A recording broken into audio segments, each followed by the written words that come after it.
ভোক্তা অধিকার সনদ অধিদপ্তরের মহাপরিচালক মহোদয়ের নির্দেশনায় দেশব্যাপী ভেজাল বিরোধী অভিযান চলছে। এরই অংশ হিসেবে মূলত এই ডেমরা থানার এই পাইটি রোডের এই অবৈধ কারখানায় তদারকিমূলক অভিযান পরিচালনা করা হলো। এইখানে আমাদের গোপন তথ্যে ছিল যে অবৈধ প্রক্রিয়ায় সয়াবিন এবং পাম অয়েল বোতলজাত করে বাজারজাতকরণ করা হচ্ছিল। এইখানে এসে যেটি আমরা দেখলাম যে তরু তরু দৃষ্টি, চেরি এবং তিন, এই 4 রকমের নাম দিয়ে মূলত সয়াবিন এবং পাম অয়েল বোতলাইজড করে স্পেশালি সিলেট এলাকায় সরবরাহ করা হয়।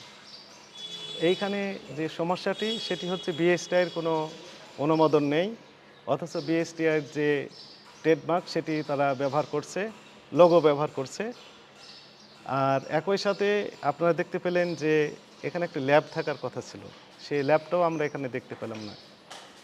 অপরিষ্কার অপরিচ্ছন্ন পরিবেশে মূলত এই সয়াবিন তেল বোতলাইজড করা হচ্ছিল এবং সংরক্ষণ করা হচ্ছিল। এই কারণে এই প্রতিষ্ঠানটিকে 1,50,000 টাকা জরিমানা আরোপ এবং আদায় সহ পরবর্তী নির্দেশ না দেওয়া পর্যন্ত এই প্রতিষ্ঠানের সকল কার্যক্রম জনস্বার্থে বন্ধ রাখার নির্দেশ